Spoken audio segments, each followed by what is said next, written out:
Bismillahirrahmanirrahim. Assalamualaikum sahabatku semua, saudaraku semua. Jadi kali ini saya mau bagi-bagi cerita tentang makna zikir tertinggi. Jadi kita harus pahami zikir yang manakah yang paling tinggi dan yang paling mulia di sisi Allah. Mungkin sangat banyak amalan zikir-zikir tertentu, baik dengan kita dawamkan di dalam hati atau kita sebut melalui lisan. Jadi disinilah kita harus pahami makna zikir. Sengaja saya ulang-ulang lagi, mungkin banyak juga yang belum mendengar atau belum pernah melihat video saya. Mudah-mudahan ya dengan video ini, audio ini menjadi paham hakikat zikir yang sesungguhnya. Jadi kita semua insya Allah apa yang saya jalan itu ada kaitannya sama Al-Quran. Awalnya saya nggak paham Al-Quran. Awalnya saya nggak tahu ayat-ayat di Al-Quran.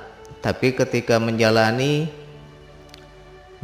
zikir nafas, di situ kok ada ayat-ayat Allah yang menguatkan gitu. Jadi nggak bertentangan di Al-Quran, tapi saling menguatkan. Jadi kita buka di Quran surat Taha ayat 20 apa? Quran surat Taha ayat 14.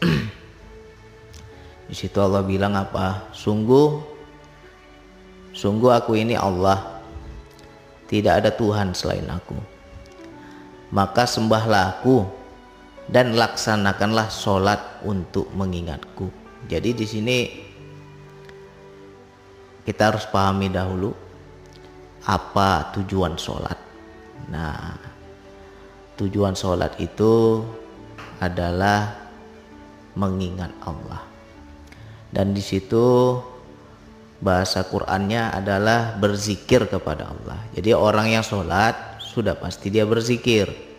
Tetapi orang yang berzikir, jadi ini harus memang nanti kalau kita kaji ini lebih dalam lagi, jangan sampai ada salah paham.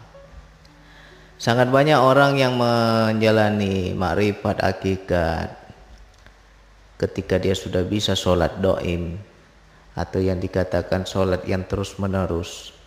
Di situ terkadang dia meninggalkan sholat yang 5 waktu, ya, karena dia menganggap bahwa aku sudah sholat, aku sudah paham sholat sejati, sehingga sholat yang 5 waktu dia tinggalkan. Nah ini kalau ada yang seperti itu berarti salah kaprah.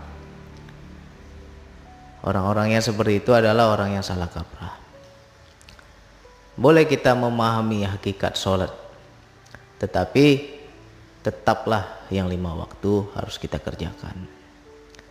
Jadi antara syariat dan hakikat itu saling seiring sejalan, jangan saling ditinggalkan, jangan. Jadi sekarang kita sudah paham nih apa namanya tujuan sholat itu adalah zikrullah, zikir kepada Allah. Ya, lantas kita sambung lagi dengan ayat yang lain, bunyinya seperti ini. Bacalah kitab Allah, Al-Quran, yang telah diwahyukan kepadamu, dan laksanakanlah sholat. Sesungguhnya sholat itu mencegah dari perbuatan keji dan mungkar. Ketahuilah, mengingat Allah itu lebih besar keutamaannya dari ibadah yang lain. Allah mengetahui apa yang kamu kerjakan. Jadi dari tafsir Al-Quran ini, zikrullah itu selalu ditafsirkan atau diterjemahkan ingat Allah.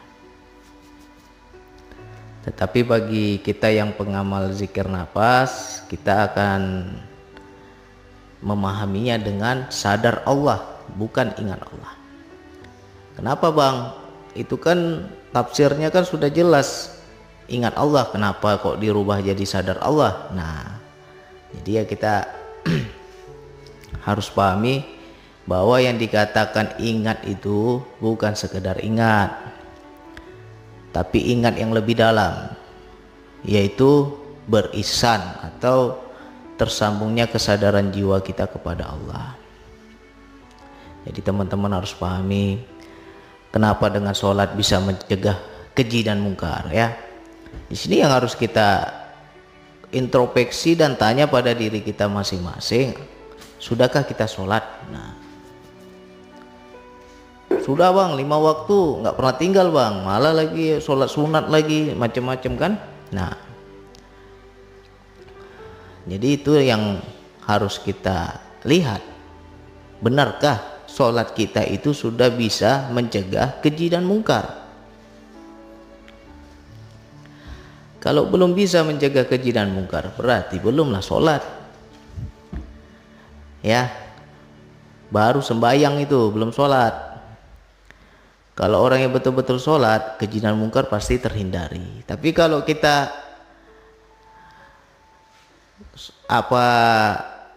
sholat 5 waktunya rajin, tapi keji dan mungkarnya juga tak terhindari, berarti belum sholat, belum paham sholat yang sejati, hanya sebatas sembahyang. Jadi itulah antara beda sembahyang dan sholat. Nah, hanya sebatas syariat saja, hakikatnya sholat kosong. Nah, jadi bagaimana kok Bang Andi bisa mengatakan bahwa zikir tertinggi itu ada di sadar Allah? Ya, ini ayatnya jelas, Allah bilang, dan ketahuilah mengingat Allah itu lebih besar keutamaannya dari ibadah yang lain. Jadi berzikir itu lebih besar keutamaannya daripada ibadah yang lain. Maknanya itu, ketika kita berisan, ketika kita sadar Allah, ketika kita tersambung kesadaran kita kepada Allah, itulah keutamaan ibadah dibanding ibadah yang lain. Jadi kalau saat ini kita masih sekedar zikirnya zikir, hanya sekedar di lisan, hanya sekedar di hitungan, kita belum mencapai hakikat zikir yang tertinggi, maka kita belum paham yang dikatakan ihsan tadi ya. Kenapa zikir itu lebih utama dibanding ibadah yang lain? Nah, contohnya begini, mungkin teman-teman sering nolong orang nih, ketika ada yang susah kita bantu, kita tolong, kita beri sedekah, tetapi di situ tidak ada zikir. Kenapa bang bersedekah kok tidak ada zikir? Ya, tidak ada kesadaran kita kepada Allah. Ketika kita bersedekah karena diri kita. Aku yang memberi, aku berbuat baik, apalagi itu yang kita pikirkan itu. Aku berbuat baik, aku memberi, aku merasa senang bisa memberi, macam-macam. Tetapi kita sadar kepada Allah. Kita memberi sedekah ingin dipuji orang, kita berbagi ilmu ingin dianggap orang pintar, kita berbagi ilmu agar dianggap guru. Mana Allahnya? Apakah itu yang dikatakan zikir? Berarti orang tersebut belum berzikir, hanya sebatas syariat saja. Sama juga, kenapa sholat itu bisa mencegah keji dan mungkar? Itu yang harus kita pahami, hakikat sholat. Sangat banyak kita jumpai, rajin sekali dia sholat, tapi di luar sholat keji dan mungkar dia lakukan juga. Apa faedah sholat dia itu? Apa dampak sholatnya itu? Berarti orang tersebut belum mencapai zikir tertinggi. Jadi ketika kita mencapai zikir tertinggi yang dikatakan tadi itu, sadar Allah, tersambungnya kesadaran jiwa kita kepada Allah, segala keji dan mungkar otomatis akan terhindari. Ya, jadi bukan sholatnya yang sujud, ruku, ibaratnya sholat zohir, sholat syariat itu yang membuat keji dan mungkar. Tidak, kesadaran kita ada nggak tersambung kepada Allah.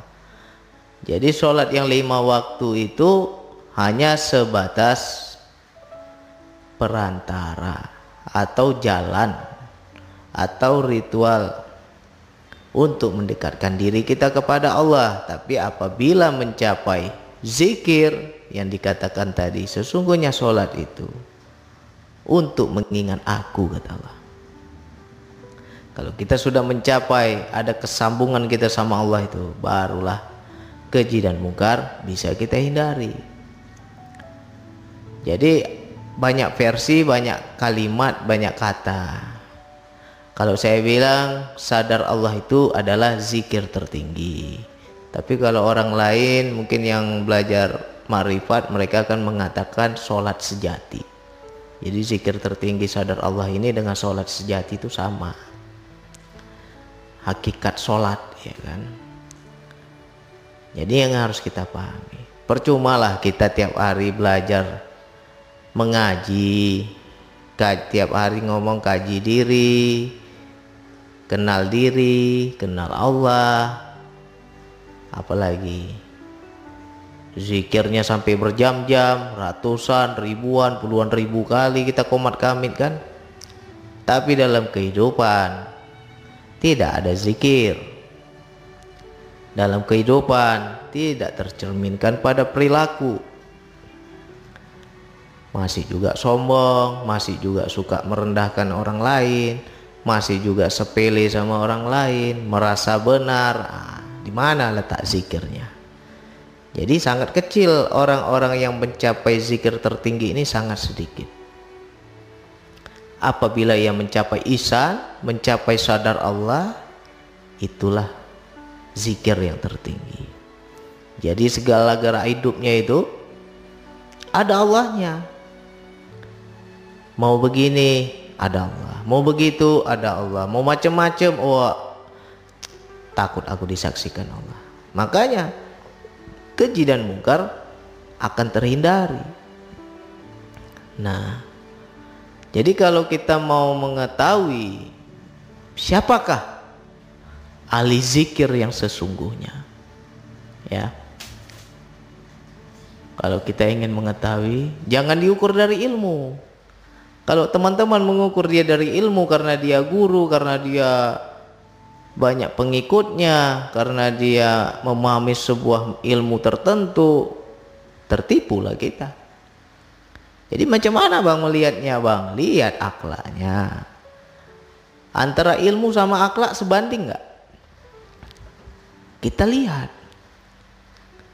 Dia ngomong zikir, tapi kok akhlaknya nggak zikir. Nah, tiap hari ngomong zikir, merasa ahli zikir, apalagi macam-macam, tapi kok akhlaknya nggak ada zikir, berarti zikirnya kosong selama ini. Nggak ada zikir itu namanya. Itulah yang dikatakan keutamaan ibadah yang daripada ibadah yang lain itu. Segala sesuatu Allah. Aku mau berbagi ilmu, benar nggak ini karena diriku atau karena Allah? Aku mau begini mau begitu, ini karena diriku atau karena Allah? Itu dia. Selalu ada Allahnya. Itulah orang yang mencapai zikir tertinggi. Jadi macam mana bang biar kita bisa mencapai ke tahap itu? Banyak metode, banyak jalan, ya. Silakan cari jalan yang terbaik, jalan yang mudah, jalan yang gampang kita untuk menempuh zikir tertinggi itu. Intinya apa? Ihsan tadi, sadar Allah tadi. Bisa nggak kita sadar kepada Allah itu dalam setiap gerak, dalam setiap diam, dalam setiap gerak, dalam setiap gerak hidup inilah, ada nggak Allahnya? Kalau ada Allahnya, nggak ada lagi ego kita, tapi yang ada hanya kehendak Allah semata. Mau begini, mau begitu, bukan berarti kita ini sok suci, sok takwa, tidak. Tetapi ketakwaan kita adalah karena ihsan tadi. Gimana kita mau berbuat dosa lagi kalau seandainya sadar kepada Allah, menyaksikan Allah, kita ibaratnya hati kita, jiwa kita selalu terpaut kepada Allah, berani nggak buat dosa? Nekat kali lah, ya kan? Ibarat kata kalau di lampu merah itu sering kita langgar lampu merah. Karena apa? Yang buat aturan nggak hadir di situ. Siapa yang buat aturan? Pak polisi. Oh, nggak ada Pak polisi nih lampu merah, tancap aja gas.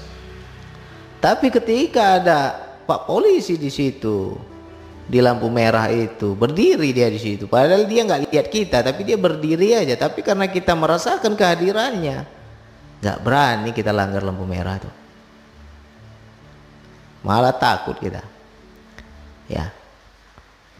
Tapi kenapa sama Allah kita nggak seperti itu? Kenapa maksiat jalan, ngomongin orang, gunjing orang jalan, apalagi kita terang-terangan kita berani? Karena nggak rasakan Allah yang hadir itu, nggak kita rasakan Allah itu hadir. Nggak zikir kita. Tapi kalau kita rasakan, aku takut ya Allah, lihat aku kok, Allah tahu isi hatiku kok, belum aku ucapkan Allah udah baca hatiku. Berani nggak macam-macam kita? Itulah yang dikatakan zikir tertinggi tadi, keutamaan ibadah itu. Nah, jadi ini yang harus kita capai. Jadi selama ini kita sudah sholat, udah benar, nggak salah, bagus, karena itu perintah Allah. Sudah sholat kita 5 waktu. Nah, tapi dalam kehidupan gimana? Tanya diri kita, ada nggak dampaknya ini? Aku sudah sholat nih, kira-kira aku udah baik atau belum ya? Keji dan mungkar bisa kuhindari atau enggak ya? Gimana? Kalau kita benar yang dikatakan mencapai zikir itu, insya Allah bukan berarti nggak bisa buat dosa. Tetap manusia itu ada dosa, tetap kita bisa terpeleset. Tetapi ketika kita salah, cepat kita sadar, oh aku salah, langsung taubat kita, langsung mohon ampun kita. Itu bedanya. Jadi macam mana bang mencapai zikir tertinggi itu bang? Terserahlah kalian, carilah metodenya, carilah jalannya. Intinya sadar kepada Allah, berisan kepada Allah. Itulah hakikat zikrullah yang tertinggi. Sehingga dalam kehidupan tercerminlah pada perilaku, akhlak kita, akhlak yang benar-benar sadar kepada Allah, ya. Jadi antara lisan dan perbuatan itu tersinkron dia. Jangan kita ngomong ilmu, tiap hari ngomong ilmu udah pintar kali, tapi akhlak kita nggak mencerminkan keilmuan kita. Nah, jadi ini kalau jalan yang saya tempuh adalah melalui jalan zikir nafas. Dengan zikir nafas inilah saya mencapai keberisanan kepada Allah. Di situ berubah. Dulunya nggak mau sholat, ketika mengamalkan sholat, mengamalkan zikir nafas, tergerak hati ini untuk sholat. Dulunya mau begini mau begitu, nggak ada takutnya sama Allah. Tapi ketika kita rasakan Allah selalu hadir, ya seperti Pak polisi tadi, berani nggak macam-macam? Gak berani lagi macam-macam. Ya, karena kita merasakan kehadiran Allah itu. Itulah yang dikatakan zikir tertinggi. Kalau orang sudah bisa seperti itu, kira-kira takwa nggak dia? Otomatis takwa, otomatis berubah, otomatis pasti lebih baik. Nah, jadi cari jalannya. Mudah-mudahan hidup kita berisan kepada Allah. Itulah yang dikatakan zikir tertinggi. Tercerminkan pada perilaku. Yang dulunya sok paten, nah sekarang udah lembek kita, ya kan? Nah, nggak berani lagi sombong. Nah, mudah-mudahan teman paham. Jadi bukan soal dikatakan wah DN ini hebat, DN begitu. Enggak, DN ini hanya jalan, alat aja. Hanya kendaraan aja. Kendaraan untuk apa bang? Ya meraih ihsan tadi, sadar kepada Allah tadi.